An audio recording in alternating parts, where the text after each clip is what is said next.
Hari ini saya akan membahas tentang autofagi. Dan bagaimana puasa tidak hanya membantu Anda menurunkan berat badan, tetapi juga mengaktifkan autofagi. Kita akan membahas apa itu autofagi dan bagaimana hal itu dapat membuat Anda lebih sehat.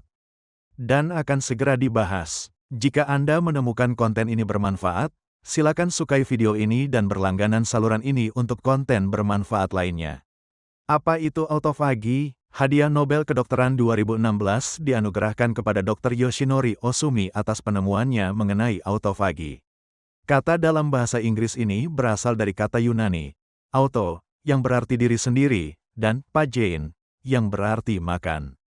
Kata tersebut secara harfiah berarti makan diri sendiri.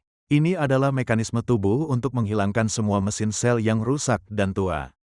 Ini termasuk organel, protein, dan membran sel ketika mereka tidak lagi dibutuhkan atau tidak berfungsi dengan baik. Ini adalah proses yang teratur dan terkendali untuk tidak hanya mendaur ulang bagian-bagian ini, tetapi juga untuk mendaur ulangnya. Protein-protein dipecah selama proses autofagi. Dan protein-protein ini dibawa ke hati, di mana mereka dibakar untuk menghasilkan energi, atau dipecah menjadi asam amino. Asam amino adalah komponen seluler yang membentuk protein. Ini seperti ketika kamu mengambil sebuah Lego dan memecahnya menjadi balok-balok. Kamu bisa mengambil balok-balok itu dan membangun sesuatu yang baru. Dan itulah yang dilakukan tubuh dengan protein-protein ini. Protein-protein yang sudah tidak lagi berfungsi dengan baik, atau yang sudah sangat tua, akan diuraikan menjadi asam amino. Asam amino tersebut kemudian dapat disusun ulang menjadi protein baru, daripada mempertahankan protein lama yang tidak berguna. Autofagi adalah mekanisme bertahan hidup dalam kondisi stres. Dan ia menjaga integritas sel dengan meregenerasi prekursor metabolik ini dan membersihkan semua sisa-sisa. Memecah protein terdengar sangat buruk. Kita biasanya berpikir bahwa membangun itu baik dan memecah itu buruk. Tapi itu bukan cara yang tepat untuk memikirkannya. Pikirkan proses renovasi kamar mandi Anda. Misalnya, Anda memiliki bak mandi dan wastafel yang sangat tua, dan keduanya berasal dari tahun 1970-an. Dan warnanya hijau alpukat. Nah, kalau kamu mau merenovasi kamar mandi, hal pertama yang harus kamu lakukan adalah membuang semua komponen lama, bak mandi, ubin, dan lemari. Kamu harus membuang semuanya. Kemudian Anda bisa memasang wastafel baru dan bak mandi baru Anda karena Anda sudah menyiapkan ruang untuknya. Dan hal yang sama juga terjadi di dalam tubuh. Kita tidak terus-menerus tumbuh setelah menjadi dewasa. Kami mempertahankan ukuran yang sama. Namun, agar dapat berfungsi dengan baik, kami harus menghilangkan protein lama dan menggantinya dengan protein baru. Jadi begitulah sebenarnya fungsi autofagi. Itu adalah proses generasi seluler. Dan autofagi adalah langkah kritis pertama dalam memecah protein-protein tua ini. Bagaimana cara kerja autofagi? Setelah proses ini dimulai, protein dan sisa sel yang sudah tidak dibutuhkan oleh tubuh akan menjadi target untuk dibuang. Kemudian, potongan-potongan ini dibungkus ke dalam kompartemen yang disebut autolisosom. Hal ini mencegah semua proses destruktif menyebar ke seluruh sel. Dan proses tersebut terkurung di dalam kompartemen ini. Kompartemen ini kemudian bergabung dengan struktur yang disebut lisosom, yang dipenuhi dengan enzim-enzim destruktif yang disebut hidrolase. Ketika mereka bersatu, semua enzim hidrolase berkurang, dan mereka memecah protein menjadi asam amino penyusunnya. Itu seperti membongkar struktur Lego. Kemudian dari sana, Anda dapat mendaur ulang asam amino tersebut menjadi asam amino dan protein baru. Artikel ulasan ini dari New England Journal of Medicine membahas semua cara di mana autofagi berperan penting dalam kondisi kesehatan manusia.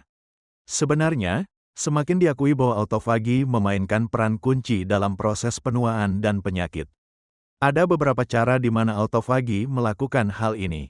Ada berbagai jenis autofagi. Ada lipofagi, yaitu regulasi metabolisme lipid yang juga menekan peradangan. Ada agrifagi, yaitu proses pembersihan gumpalan protein tua dan tidak beraturan yang dapat benar-benar menyumbat mekanisme sel.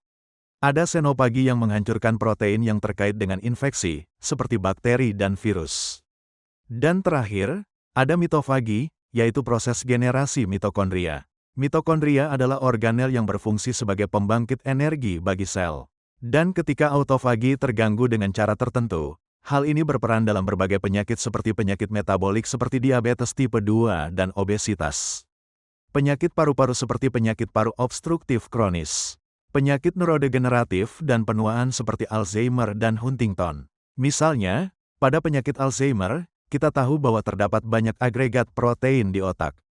Dan mungkin jika kita bisa menghilangkan mereka, ada kemungkinan kita bahkan dapat mencegah timbulnya penyakit Alzheimer. Autofagi juga berperan dalam penyakit menular karena perannya dalam memecah virus dan bakteri.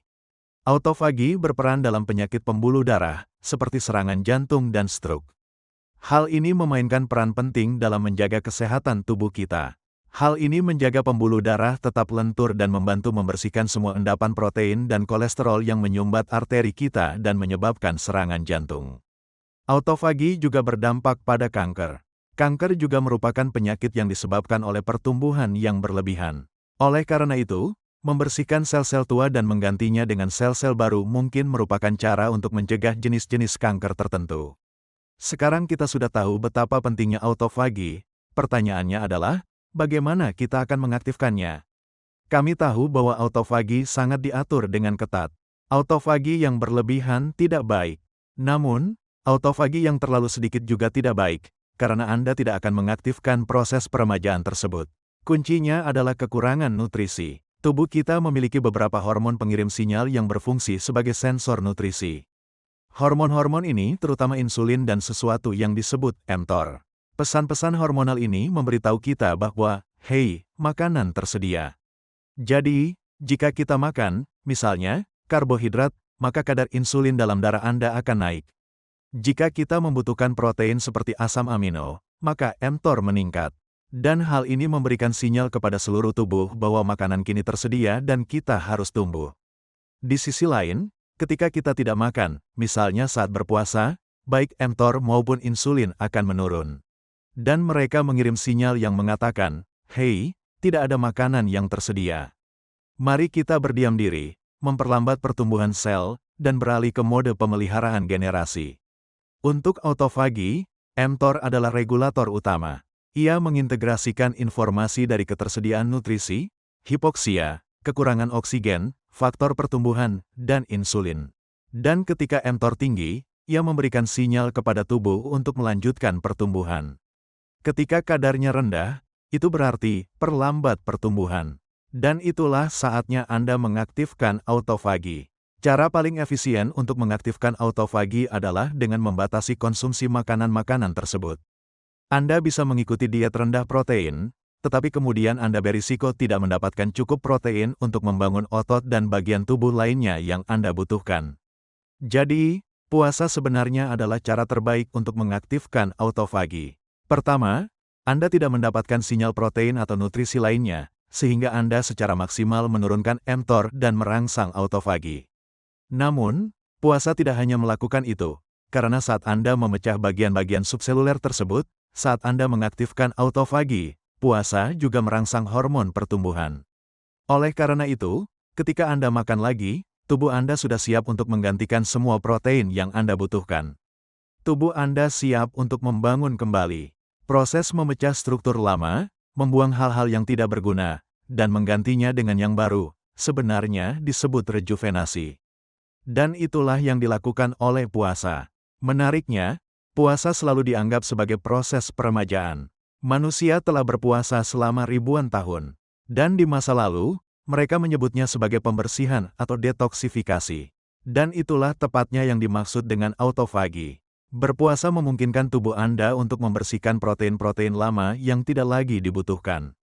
Baru sekarang ilmu pengetahuan mulai mengejar ketinggalan.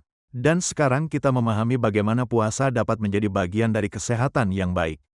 Puasa membersihkan semua protein berlebih melalui proses autofagi. Terima kasih telah menonton semuanya. Saya harap Anda telah belajar sesuatu. Dan jika Anda memang belajar, mungkin bagikanlah dengan teman Anda. Mereka mungkin juga tertarik dengan hal itu.